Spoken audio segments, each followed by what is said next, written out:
What is up everyone, my name is Philip, and in today's video what I'm going to take you through is the process that our agency follows to find new winning ad creatives for our clients every month. Now this process isn't just a kind of spray and pray testing process, it's a process that takes our team from learning about the brand, learning about their products, their customers, all the way to ideating creatives, creating them in editing, and actually bringing them to test in the ad account. So if you're interested in that, or you're an e-commerce brand that wants to leverage this process, then follow this step by step. The best thing about this strategy is that we know it's rock solid and it works because we've driven results like when we increased monthly meta ad spend from 9k to 63k in 3 months for one of our clients who's a supplement brand, and it actually resulted in an 82% increase in sales while still remaining first order profitable. We also scaled a brand from launch when we helped the founders launch from 0k MRR all the way up to 80,000+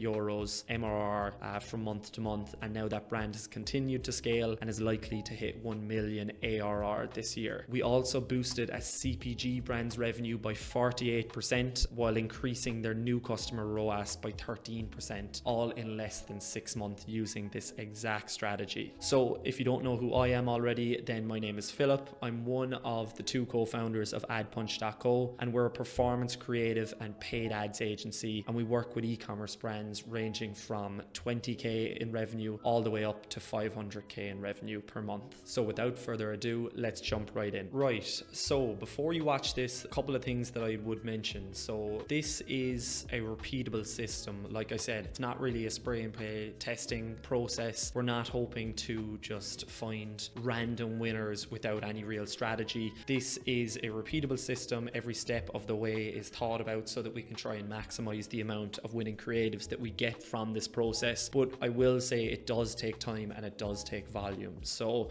if you are a brand that's thinking about doing this, don't just try and follow this for like a month or 2. You need to try and really utilize this whole process over a longer period of time so that you can maximize its full potential. Other than that, you don't really need a huge budget for this. You just need a willingness to test and iterate on these creatives, and it works across a bunch of different industries. However, we work primarily with D2C brands. It's also pretty comprehensive, so only brands who are kind of looking to scale from say 30k in spend per month upwards really need every step of this process. But you can try and utilize different steps that I go through here, and there is tons of value for any brands that are below that. So the myth of lucky ads. So let's just kind of address something right out of the gate. A lot of people think that finding winning ads is just about luck. They think that it's about testing random UGCs, getting creators to say the same script over and over again, pulling together some statics and using any other content that they can find in drives and Google Drives of content that they have sourced in the past. But what we've seen over the past kind of 3 years of our agency and across hundreds of ad accounts is that the best performing creatives do follow a process like this and are iterated on and are taken from learnings in the past that brands find and that our agency finds. So that's how they perform, and that's why this system works. So if a brand that's really serious about scaling, then you need to be thinking about how can you implement this system either in-house or with your current agency or whoever you're getting to do it. So here's exactly what we do. Now there's a bunch of steps in this, but the first step is deep customer research. So it doesn't really start directly in the ads manager or looking at competitors for what creatives are they running. It's a deep understanding of your customer, and that will kind of serve as the foundation for marketing, angle generation, and kind of successful ad creatives going forward. So what you want to do is you want to go to the source, you want to look at real customer reviews, you want to look at Reddit forums of people similar to your ICP talking. You obviously want to look at competitor product pages to see the reviews and what they're saying, or even look at other competitors' Trustpilots or your own Trustpilot if you've got a lot of customer content there. So what you're looking for in these reviews and in these customer comments is you want to understand pain points that customers mention again and again throughout this copy, why they bought the product and what they actually loved about the product after using it. And that really will lay out pain points, reasons for purchase, and top features, advantages, and benefits, or what we call FABs in our agency. So pain points are just customer frustrations, any problems that they need solving. Reasons for purchase purchase are motivations that actually drove their buying decisions. So what were they feeling? Was there a certain situation that they experienced that actually drove them to purchase? Or maybe it was a certain offer that was on, or a bundle, or anything like that. And then top features, advantages, and benefits is pretty clear. It's the features that they liked, it's the advantages of your brand and its products, and it's the benefits that they experienced. So the one thing that you need to do after you source all of this content and get a better understanding of your customer is that you need to try and rank the pain points, the reasons for purchase, and the fabs based on the frequency that they come up, because we want to focus in our creative strategy on copy and tone and messaging that customers are routinely using. And the biggest way to find success in that is to start with the types of that, or the copy, or the messaging that's being mentioned the most. So at the end of this process, you should really have,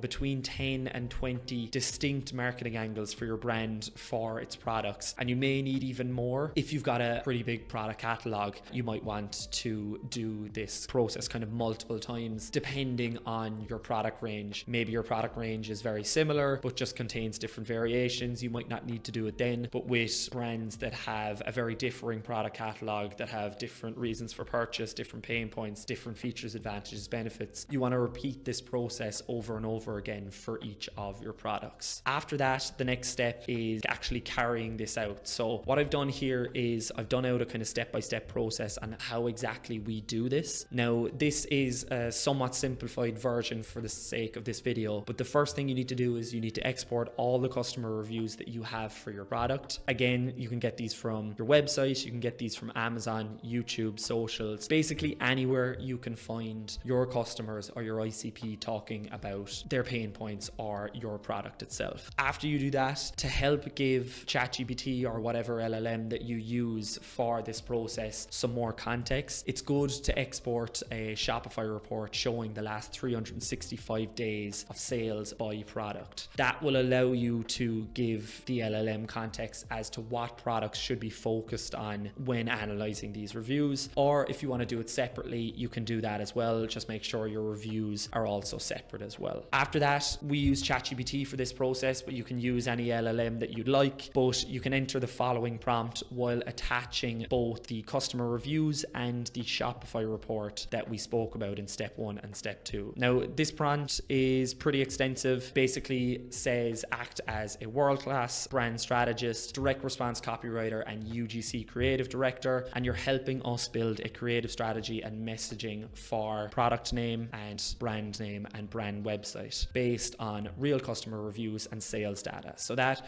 will give ChatGPT basically all the context it needs to get started. It will make sure that it reads both of the files that you've attached to the prompt, so the reviews and the sales report, and then you just tell the prompt, or you tell ChatGPT in the prompt that you're giving them that data. And what you want it to do is you want it to output a brand summary going through tone of voice, product category and use case, audience, main value props, the top 3 to 5 distinct marketing angles. So we want angle name, 1 sentence description, emotion or customer tension that it taps into. Section 2 is the voice of the customer insights. So most common pain points mentioned, reasons the customer bought, and what customers loved. Again, those are the points that we went through in step 1. And then finally, section 3, which is marketing angles. We want an additional 10 to 15 high-level marketing angles with name, description, emotion, and optional UGC hooks. Finally, section 4 is creative direction and copywriting notes. So phrases to mirror from reviews. So like I said, if you're seeing a particular talking point or benefit or something like that being mentioned over and over again with the same type of messaging, then you want to try and mirror that messaging. You want to try and mirror that speech in your creatives so that people actually relate to it when they view or watch your ad creatives. Also give tone guidance and call to action suggestions. And then finally, if you've any questions before starting or concerns with the attachments, please let me know before answering so that your response is as successful as possible. This will just make sure that if ChatGPT is kind of confused about something related to the prompt, or maybe there's a problem with the attachments that you're sending, that it will actually ask you before sending anything back. Then all you need to do is basically save the output of this when you send it in to use later for your creative briefs, your landing page, your copy in your ads, and just kind of scripting UGC creators in general. So what I would suggest doing is setting up a Notion document where this is in a centralized location within your ecom brand so that your whole team can get access to it. If you take on any agencies and start working with them, they'll have a lot of context to begin with, and it will be a great starting point for them creating creatives or just running your ads and understanding your brand and its products and of course its customers in general. After that, step 2 is the research proven framework steps. So once you have an understanding of customers, a deep understanding of your products and the reasons that people are purchasing,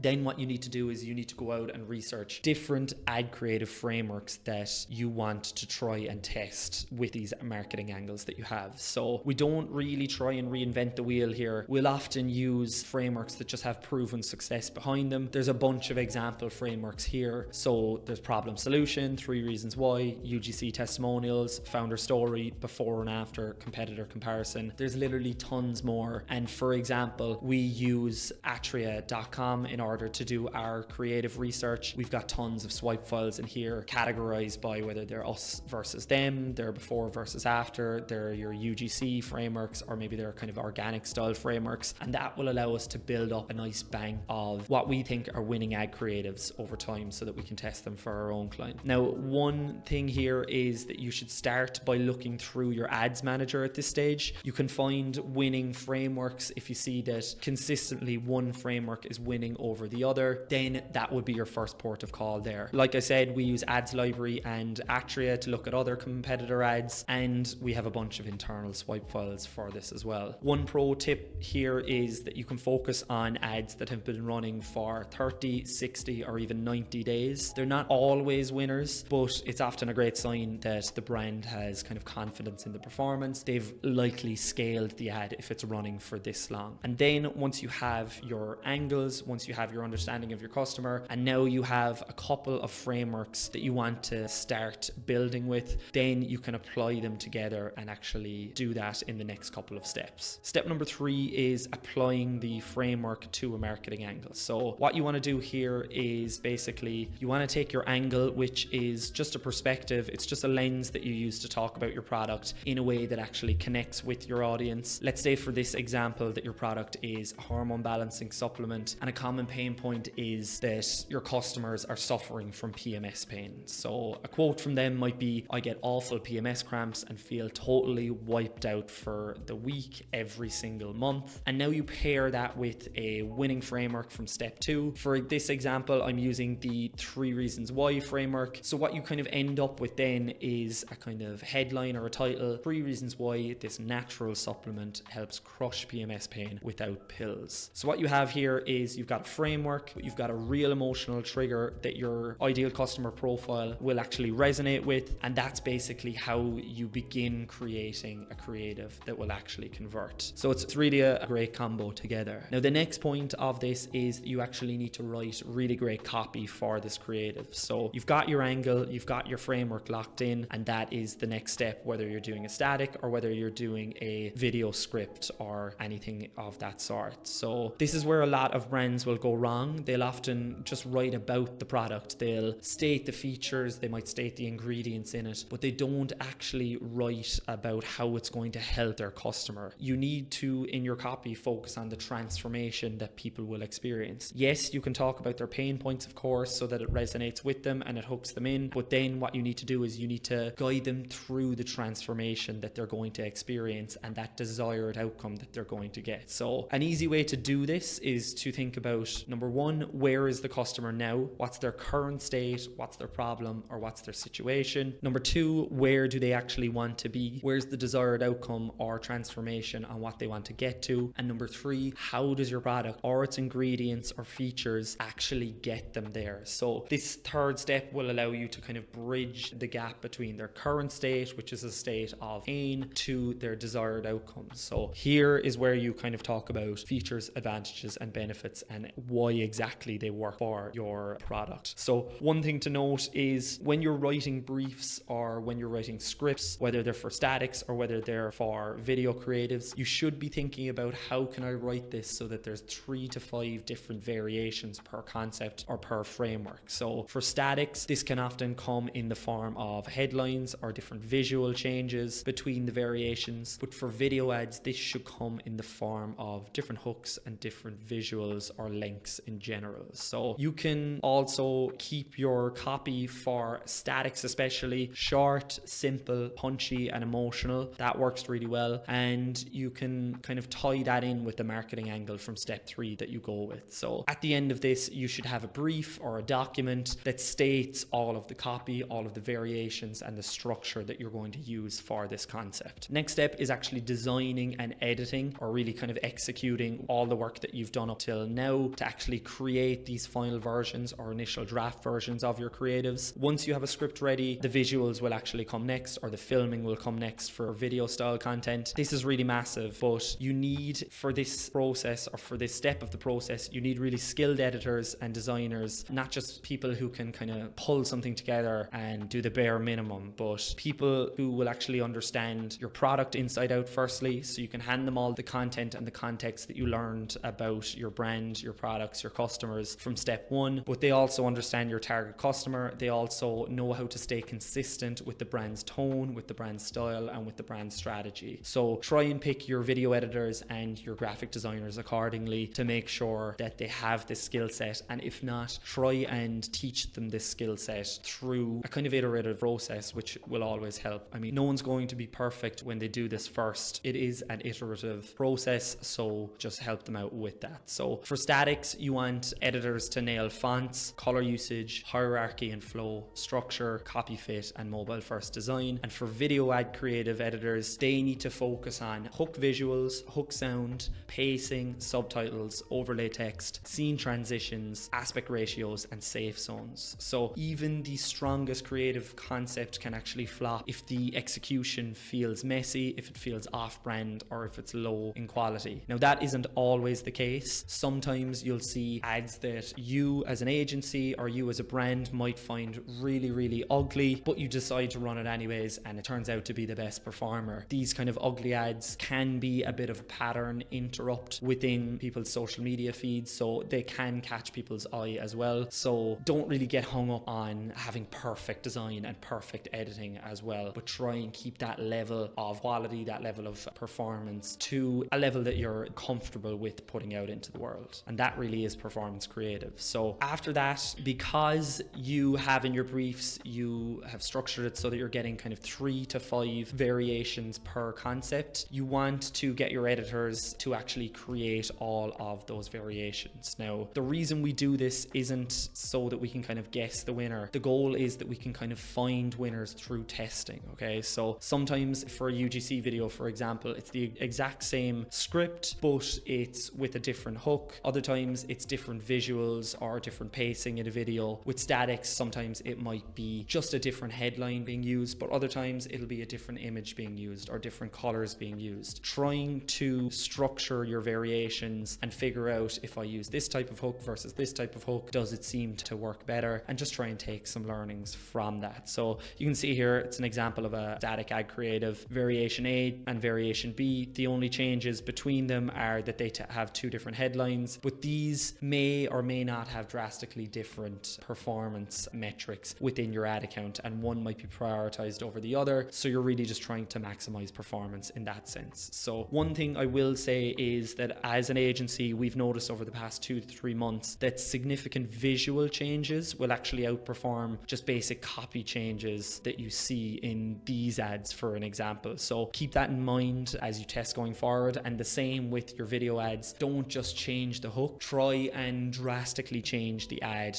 either through visuals, overlay text, or just a link of the ad itself. Finally, step 7 is test your creatives by framework. So this is probably the most key part, and if you don't follow this structure, or your media buying team don't follow this testing structure, then a lot of this is kind of gone to waste. So what we do is we test by concept or angle, not actually individual ads. So if you have a us versus them creative concept with 5 different variations, launch them all together and then look at the data after that. So we'll look at the data mainly looking at hook rate, hold rate, click-through rate, cost per acquisition, and ROAS, and then we'll cut losers as early as possible, usually after 5 to 10 days in general, depending on the amount of ad spend that you're putting towards them. What we do with the winners then is we'll actually scale them vertically in the ad sets that they're in, but we'll also duplicate the winning creatives creatives out, the winning variations out of that concept into our scaling campaign, which is a separate campaign. And it basically just keeps kind of feeding that campaign with only winning variations then. So after that, if you find that a concept completely flops, it doesn't matter. You don't need to worry. What you need to do is you need to follow this creative feedback loop. So as you launch new concepts, you review the creative metrics, you diagnose breakdowns, and then you plan tweaks to those creatives to try and improve on the original concept. After that, you rebuild it, whether it's being edited by a static ad creative editor or whether it's being edited by a video editor, by giving them that context when you do have a creative retrospective with them. And after that, then you can see if there was any improvement in comparison to the original concept, or if maybe then you might completely abandon that concept or that angle completely. So this is really how you're going to build predictable winners over time. It's not actually luck, it's not spraying and praying, it's a structured process, it's a structured feedback loop that just improves over time. And that's why this process isn't worth doing for just 1 month or 2 months. You need to take a proper effort at it over the course of 5 to 6 months at minimum, really. Like I said, if you're looking at other brands and you're thinking, why do they always get kind of bangers and I can't seem to find one winning ad creative, just know that it's not luck, it's not a process. And when you've got a process with a clear feedback loop, winning actually becomes inevitable. We do this every week for our clients, and now you can too. Just implement this process into your brand or into your agency. So if you want a full audit of your ad strategy, creative copy, targeting, everything, just hit the link in the bottom of this video. You can book a strategy session with me where I'll go through everything that I've went through there and more in terms of your creative analysis, and I can tell you exactly what you need to do in order to fix it and scale, whether it's just yourself or whether it's with the help of us or another agency. So some final thoughts are, you found your winners, now what do you actually do? So this is a whole process in itself, so I'm not going to go through all of that in this video, but essentially what you need to do is you need to try and extract your learnings and break down why top performing angles worked better than others. Was it the hook? Was it the structure? Was it the offer that was in them? Or was it just the angle itself? Then you need to identify why certain angles underperformed. Why was it the hook? Was it the message? Or was it the framework or angle itself? Then you go and you ideate forward. So you use your insights from that initial batch of testing, figuring out what angles worked well, what hooks worked well, what frameworks worked well, and likewise what didn't work well, to actually ideate your next batch of creatives. And you essentially follow the same process that I went through there, and you just double down on what is working well. So focus on your winning angles, focus on your winning creative frameworks, and scale those both through creative but also through ad spend ideally. So I'm going to go through this in another video, but between now and then, hopefully you've gotten a lot of value in this. And yeah, again, if you need to get a full creative strategy audit but also ad account audit from me, then just book a call or a strategy session in the link below. And what I'll do is I'll take you through that on a call. You can take the results, use it to scale yourself, or else get your existing media buying team or creative team to implement it and scale that way as well. So hopefully you found this useful. Thank you very much for watching this video, and see you on the next one.